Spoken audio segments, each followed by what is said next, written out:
Hello நண்பர்களே, 1,00,000 சப்ஸ்கிரைபர்ஸை reach பண்றதுக்கான 5வது பதிவு இது.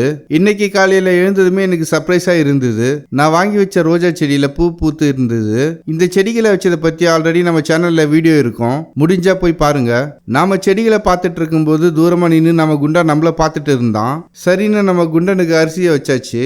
எப்பவுமே இது மேல ஏறி தான் சாப்பிட்றான், ஏன்னு தெரியல.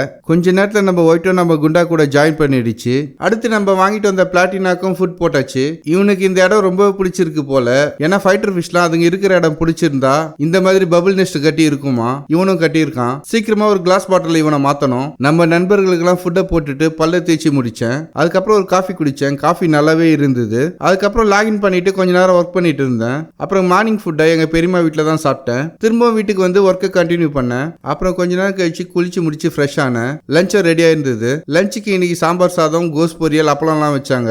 லஞ்சை சாப்பிட்டுட்டு திரும்பவும் ஒர்க்கை கண்டினியூ பண்ணேன். அதுக்குள்ள ஈவினிங் ஆயிடுச்சு.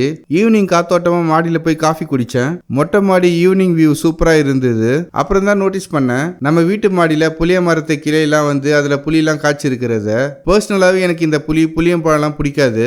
திரும்பவும் வீட்டுக்கு வந்துட்டு ஒர்க்கை கண்டினியூ பண்ணேன். நைட்டு 10:45 மணிக்கிட்ட ஆயிடுச்சு லாக் அவுட் பண்றதுக்கு. அப்புறம் நைட்டு டின்னருக்கு 2 தோசை சாம்பார் சாப்பிட்டுட்டு தூங்கிட்டேன். நாளைக்கு அடுத்த பதிவுல சந்திக்கலாம் நண்பர்களே. மறக்காம சப்ஸ்கிரைப் பண்ணிடுங்க. அப்புறம் தான் சீக்கிரமா 1,00,000 சப்ஸ்கிரைபர்ஸை ரீச் பண்ண முடியும்.